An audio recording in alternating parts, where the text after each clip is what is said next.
I'm 40 years old. Mhm. I have a day job, but I want some extra income. Yeah. What advice would you give? Like, where do I start? So it depends what you want out of it. That's what it really comes down to. Do you want to be a landlord? Do you want to buy a single family house and rent it out yourself and run it, manage it, self-manage it, run it, do everything, collect the rent and make the income? Or do you want to invest passively? It really depends. And that's where I would gear the conversation. Hello and welcome to another episode of Real Estate Roundtable with MRTG Capital. My name is Tom Goodge, and as always, I'm here with my friend and business partner, Mr. Mike Rohm. How's it going, brother? Doing fantastic. How you doing? I'm doing good. It's been a little while. We've had actually a little lapse in time, a couple weeks now that we haven't been in here talking like this. Right. We talk 50,000 times a day. We need to actually just go almost Gary Vaynerchuk style and like have someone filming us, just so that we can get content for everybody and be able to get some valuable nuggets, because we have a lot out there. Oh, absolutely. If we recorded our Marco Polos that we send it over to each other, we'd have hours of content because we're back and forth in between meetings. Seriously. No, you can. Yeah, that actually may be some good stuff. So it's actually pretty decent there. There's a lot of content in there. So yeah, so we've had so much going on. It's crazy. I only had like one agenda for today when we were talking, and that was, at least for this past week, maybe two, had a lot of different conversations with different people in different contexts, but all of it, the theme for every single one was, there are people look to get into real estate. Mm-hmm. And not like a normal even investor conversation that we would have. It was just more like, hey, we're catching up and we're trying to just talk, right? Yeah. And the conversation always steers to, hey, I have a day job or I have my business and I'm looking, I'm actually kind of interested in real estate. You know how that goes, right? Like you talk about, hey, what do you have going on in your life? And the only things that we have to really talk about all the time is, hey, we're starting this business here. Right. We're going down to Maryland. We're doing this. Hey, we just went up to New York for this. And it's all real estate and business focused. I mean, that's the only thing that can come out of my mouth. That's what's in our veins here. Yeah. And a lot of times, like for other people, it's either you get the blank stare, like, I don't relate to you at all, dude. And like, it's funny. Like even around here, they're just kind of like, yeah, well, what's going on? And then I'm like, okay, hey, I got to pivot and try to find a topic that is relevant to them. But these last couple of weeks, it's been different, where people are like, actually, you know what? Like, hey, I don't have an extra stream of income right now, or actually, some of the things that I've heard recently where I've always wanted to, and whether it was business was in the context or if it was real estate, I've heard this multiple times now. But I was scared. I have been scared to do something, and I know I shouldn't. And I haven't had a lot of time to, because at a dinner or at an event, network, you don't have time to dive into 10,000 things. But here we are today. I want to be able to say things that I wish I could have said during those dinners, during those events. So role play with me here. So if I'm somebody new, and I'm coming in and saying, hey, I can, let's put business aside. Let's just talk real estate, because that's what this is about. Yeah. So I'm interested in real estate. Where do I begin? I have a day job. Let's even just say that. Let's say, hey, I'm 40 years old. I have a day job. I want something more. Obviously I probably have a 401k, right? But I want some extra income. Yeah. What advice would you give? Like, where do I start? So it depends what you want out of it. That's what it really comes down to. Do you want to be a landlord?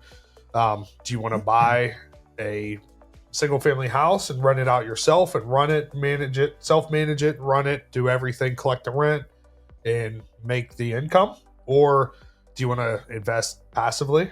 It really depends. And that's where I would gear the conversation.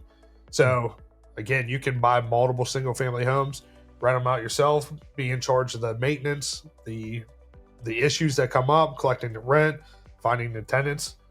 And that's fine. I mean, I've been doing that for 13, 14 years now. That's how I got started. That's right. Yeah. But I know there's other people. I mean, we're getting to that age that's why these conversations are getting up there. They're, say, 40 years old, don't have extra income. You've been working in a job now for, possibly 22 years, and people are like, all right, now I need to get out of this. So they're thinking Life about just this. got real. Right. Wait, retirement? What? Wait, extra? Whoa, wait a second. Right. So our conversations are shifting now than where they were 15 years ago. Everybody wanted to have fun when we were investing and doing things. That's right. Now people are starting to have those conversations. So again, it depends. It depends how hard of a worker they want to be. If you want to work hard, make good money, make more money because you're self-managing, you're doing everything. But you got to be in it. You got to take those calls. You got to direct them to somebody. You got to do the fixes, have your team set up, and you got to be hands-on. Or you can invest passively and go that route. And so that's how I would first have that conversation to see where they at in the process of really thinking about it. Like, have you really thought about what you want out of this? That's a good point, right? I mean, because once again, we've been in this so long now that you have to like step outside, right? And to hear, it's almost like network marketing, right? Like we talked about, we had some people approach us with network marketing opportunities, and we're like, oh, hey, we know how this is going to go, right? Like, here's how this phone call is going to go.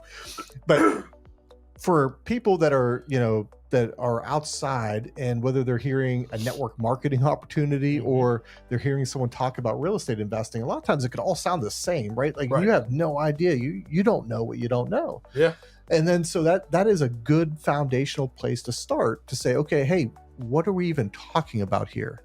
Right? Like, are you looking for something different to do in your life? Right? You're like, hey, I like my day job, but my hobbies, I have none. Or, I want to be able to do something that gives me some fulfillment.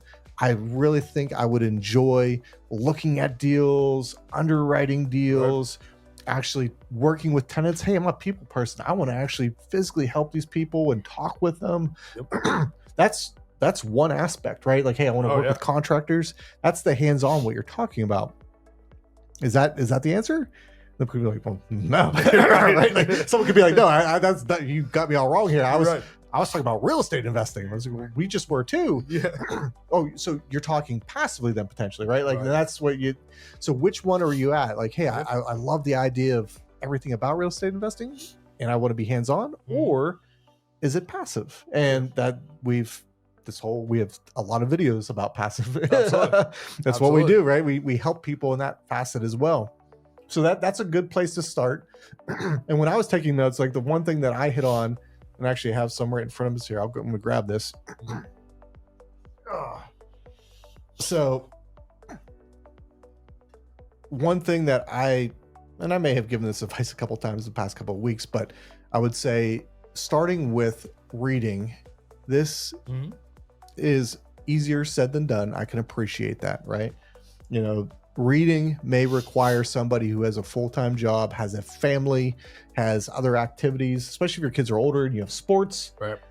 That may cost you something, right? That costs you time. You may have to get up at 5 a.m. and have this book in your ear and not even physically reading it, right? Through an Audible. But reading is the easiest way for you to start learning about something. Absolutely. There are so many people out there that want to be able to share their knowledge just because they want to do it. But the best way for somebody to get people to know about them is to write about what they know. Yeah. And that is essentially free, right? Like $10 for a book, $15 a month for Audible or whatever it is. Yeah. Yep. But a couple books, this is one that I've read so many different times. I haven't read it recently, but this was one that I was like, you know what? If it's foundational, if it's someone's brand new, Loopholes of Real Estate by Garrett Sutton. So Garrett Sutton was one of the real estate attorneys for Robert Kiyosaki. And he didn't want to be writing books or anything else of that nature, but Robert Kiyosaki's like, hey, I market, man. You are good, and we are going to make some money off of you, right? But the cool thing is, I'm glad that Robert Kiyosaki pushed him to write books, because he wrote many good books at this point. He's written many good books, and Loopholes of Real Estate is just one that has a lot of foundational items in it that if you're brand new to real estate, like a lot of different concepts, especially coming from a lawyer's point of view, would be awesome for you. Yeah, absolutely. And then another one, a guy we talked about before, Mr. Vinny Chopra. He is one that taught us all about real estate syndication investing. This is a good book for you to go through to say, hey, do I, one, to understand, right? If you're passive or active, to understand what a real estate syndication is and all the facets of it, this doesn't take a lot of your time. Let me look at this book. I mean, you mentioned like there's some big words in there, right? Like, yeah, the font is pretty large. You can get through this book quick, fast, and in a hurry, but then you can make an informed decision, just like you were saying, right? Yeah. Like, hey, do you want to be active or passive? Right. Vinny led me to the fact that I want to be passive, right? Or, man, that sounds awesome, I want to be active, right? Yeah. And that's really what direction. I mean, once you know what direction you want to go in, there's books like you're saying, reading them like you said. It's taking the time to do it. Just bite it off in little chunks. Certain chapters will really put things into perspective. So it's not even saying, hey, I'm going to read that whole book and I'll understand. It's starting the book and picking out a couple chapters, going through it. Maybe that you learn pretty early on, that's not the route you want to go. Or even the Vinny side, you're like syndication. Nope, that's not what I want to do. Yep. You just need to pick that direction of where you're going in. There's many different directions: fix and flips, single family rentals, college rentals, short-term rentals, syndication, passive investing. There are so many different sectors in just saying you want to own rentals, and the books will come into it. As you mentioned, the Audible. I just threw one on the way out here. You live 35 minutes away from me. Yep. I know Vinny's book is under 4 hours. So 35 minutes each way, you can listen to a book. What's that? In 4 different trips, there and back. Well, how many people have a commute? I guess post-COVID world, that's less. But at the end of the day, that's the same thing, right? Or how many times in the gym is that in the morning working out? Not exactly. many. Right? Yeah. I mean, sometimes, don't get me wrong, I got to turn music on just to clear my head. Like no doubt about it, in the car I do. I'm not listening to audibles every single time. But like I said, tonight I took 35 minutes on the way home. I'm going to do it. That's a quarter of a book that I can knock out, that I'm paying attention, because once we get into the zone, I'm in it. So like that's what puts me in it coming out here. Same thing out of here. So I already got a quarter of a book that I listened to. Just coming out to your house, I was coming anyways. That's right. Could have listened to a couple songs, but you hit on, I want to make sure, to call us out, you hit on something in there that was very important as well if you're new. So you have to understand, like, let's say that you love the idea of real estate, and then you have at least made the step to say, hey, I want to be active in it. Right. Awesome.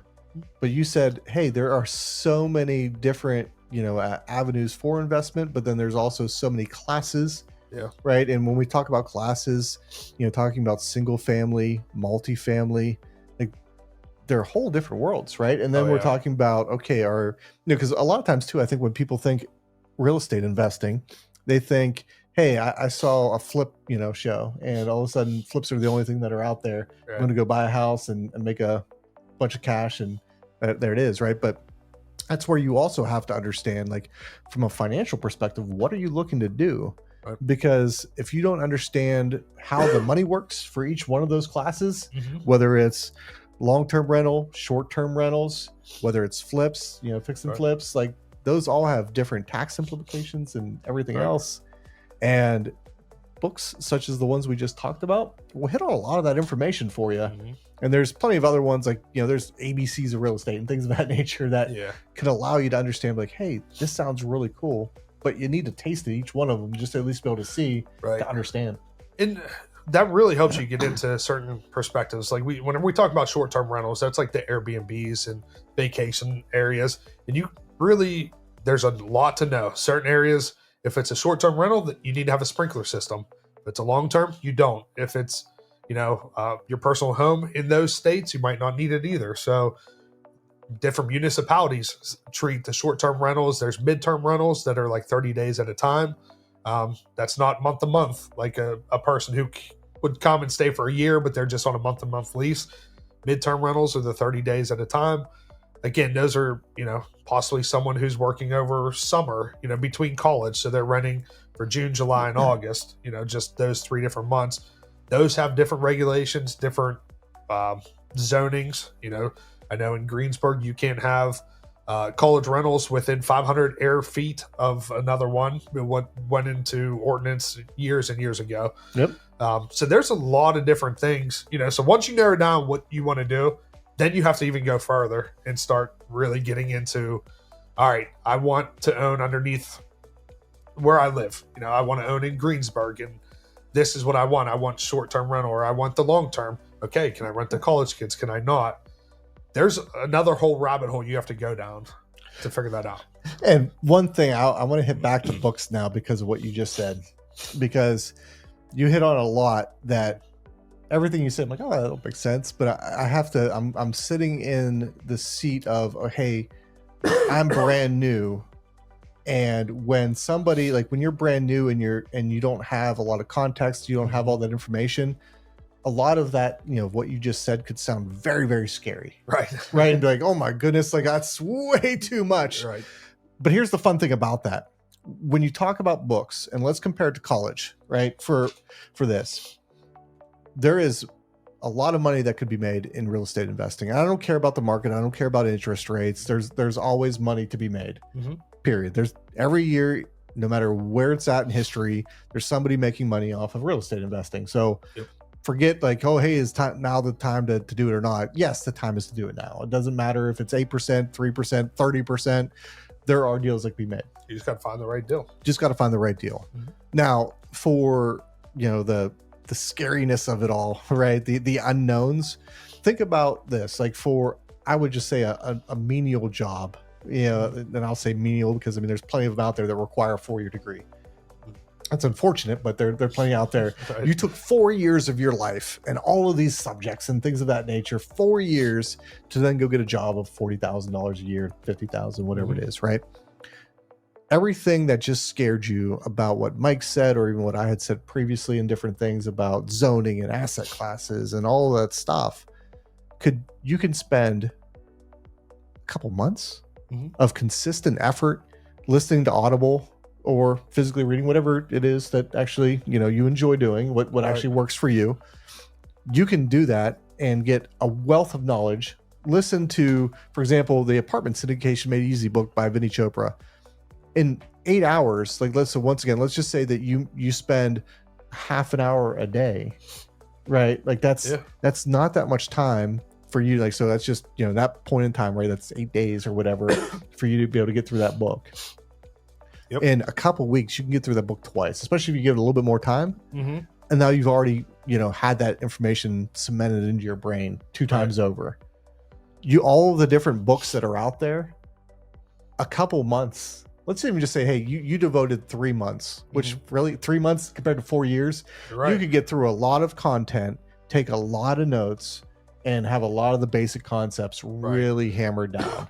And then you could be like, hey, is this for me or not? Right. But then also, too, it's not as scary. Then you can ask good questions. Right.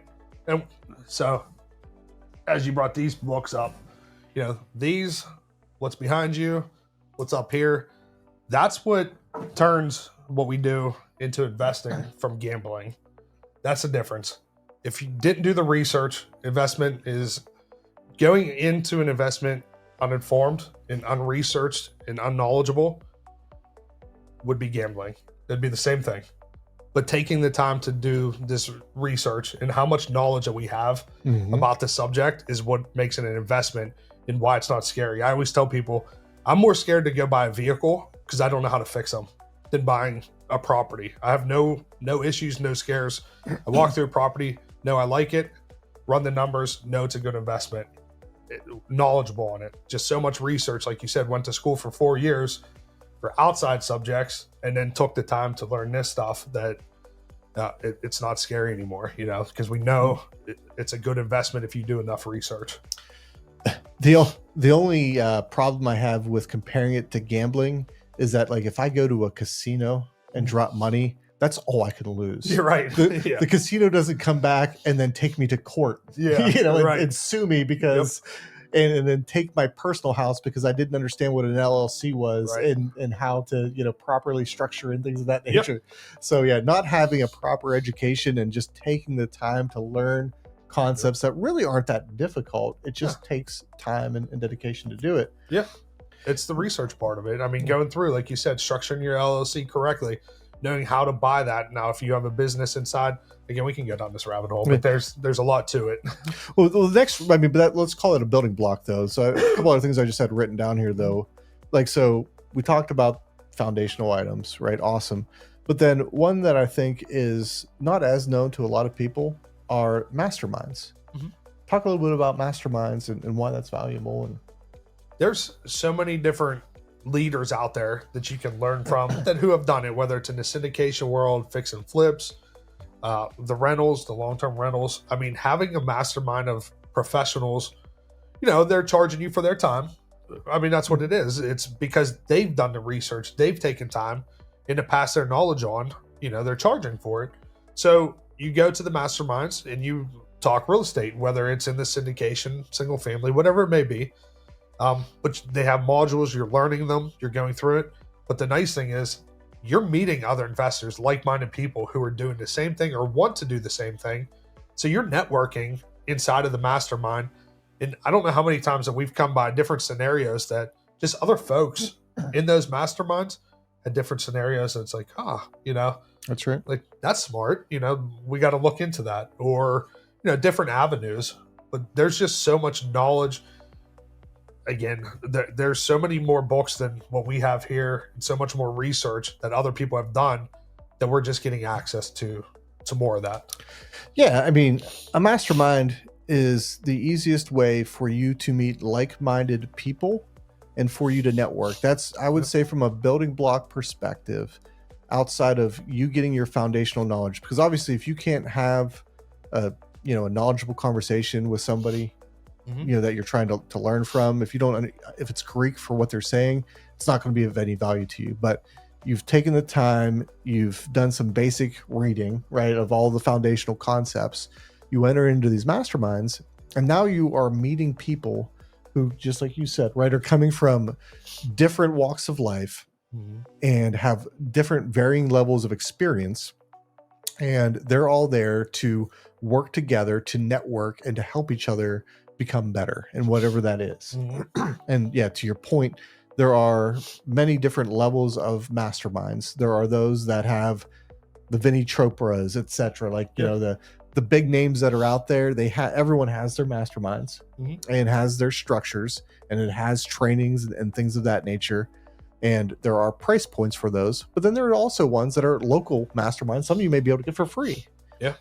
And the biggest thing that you can have in this business, and this is something that if there's nothing else that you remember outside of the fact that you need to be reading books, is that your network is your net worth in real estate. Absolutely. Period. That's one that has so many avenues for you that can be opened up if you just meet the right people. Right.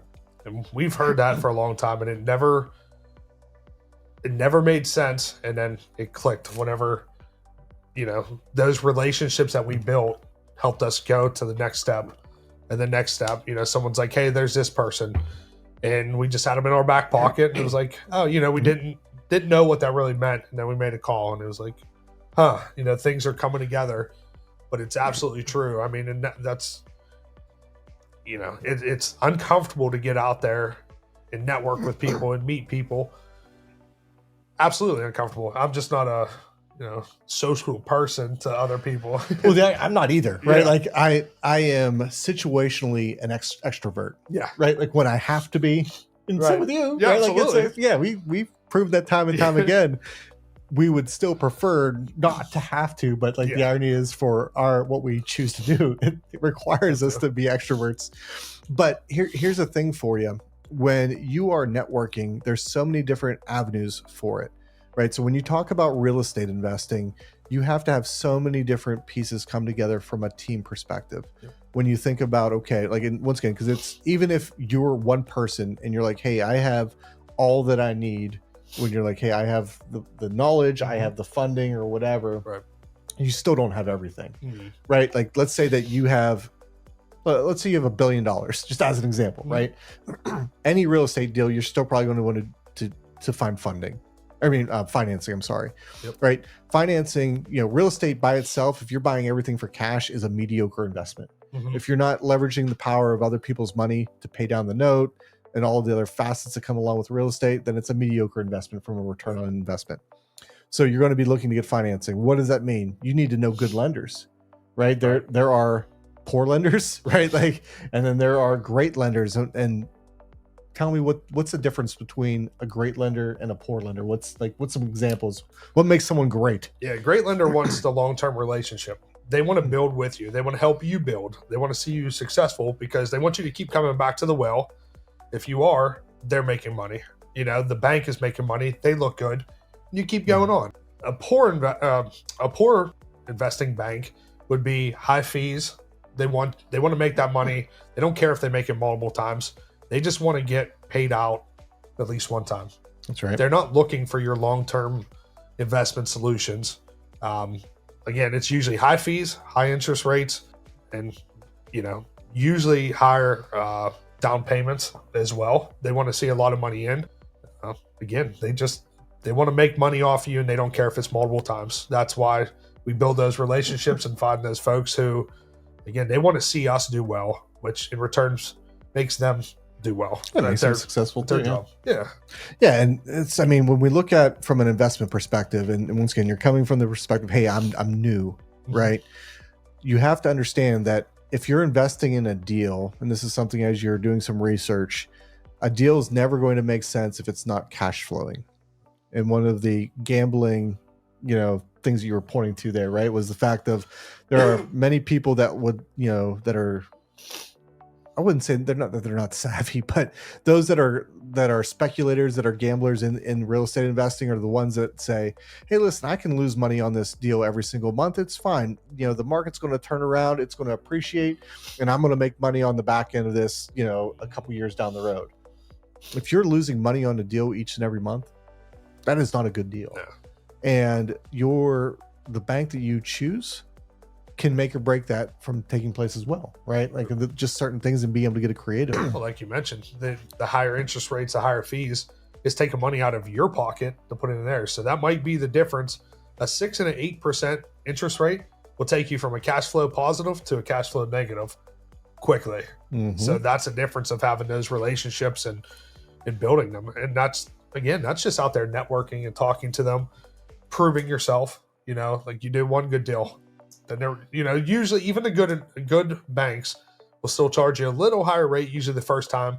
I don't want to say higher rate. Maybe like a 6 to a 6.25, because then once you build that rapport with them, they're like, all right, this is a safe bet on our side. That's right. So they sometimes take their fees down, and then again, just revolving door. You just keep going back.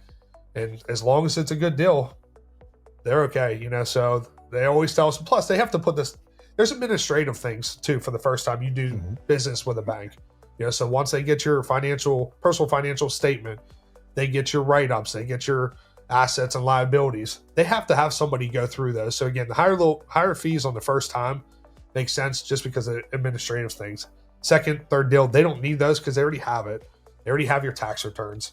So going through, now they have less time vetting you because they already vetted you. They know what your spend is up to, So again, I don't say it's a higher rate. It's just more of an admin process. Yeah, and the one thing, once again, if there's another key point that you want to take away, is that from a networking perspective, right? And your network is your net worth.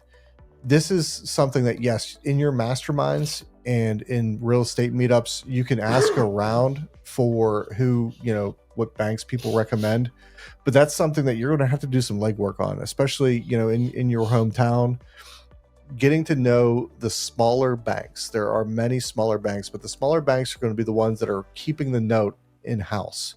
And they're going to have a lot more flexibility and be a lot more vested in your success than just selling it off to Freddie and Fannie, Right. That's one that it's work, just like the book. Yeah. But going in and talking with these banks and forming relationships with them, having them getting to know your name, getting to know, like, hey, I am starting to get into real estate investing. I just wanted to meet you, understand, how your banks form, understand the structures. That's very important. And that even like for, like just thinking about like some of the small bank relationships that we have, Mhm. right? Knowing just how the approval process works, even knowing how much that they would be comfortable lending in total, right? Like what's the cap when I'm here, right? And I want to be able to get to a $20 million portfolio. Is that something that from a leverage perspective I could scale with you? No, you can probably with us cap out around 5, whatever it is, right? Like little things like that, and understanding how to ask the right questions and form those relationships will be invaluable to you. And just what you're looking out of it as well. I mean, it took me 10 plus years to find a bank who would do loans under $100,000. These banks want you to do $100,000 minimum loan, and so the property has to be 120,000 plus or whatever it may be. Well, if it's a single family in certain areas, we go back to that cash flow. It's going to not cash flow positive, and certain banks wanted you to be at that threshold. So it's hard to scale at that point. So building those relationships, talking to them, finding different ones, and seeing who's worked with other banks. And that's not things that other investors give up easily. Like they're not like, hey, you need to call this guy. That's no, it's not going to happen, right? So once again, maybe as you form those relationships, but at the end of the day, that's something that you're going to have to do the legwork on, right? And that maybe not, that's maybe something that you don't want to do. And then we go back to, hey, let's look at the passive avenues, right? And that's where Vinny Chopra's book on the easy guide to real estate syndication will at least talk to you about what that looks like too from a passive perspective. But I know you even touched on it a little bit there. You said about the local meetups. There's certain real estate, not even masterminds. They're just groups, networking groups. There's every city has them. Every city has them. Yeah, they have them, and I see them posted on Facebook. We've gone to a few.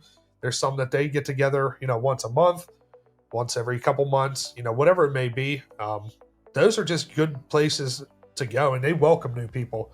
Hey, everybody's in competition. Everybody's looking for, if you're going to a local one, you're all buying in the same area, but everybody's willing to give some information. It depends what you take from it. It's a team sport, right? So it's huge. Just like bankers, you have to build contractors, things of that nature.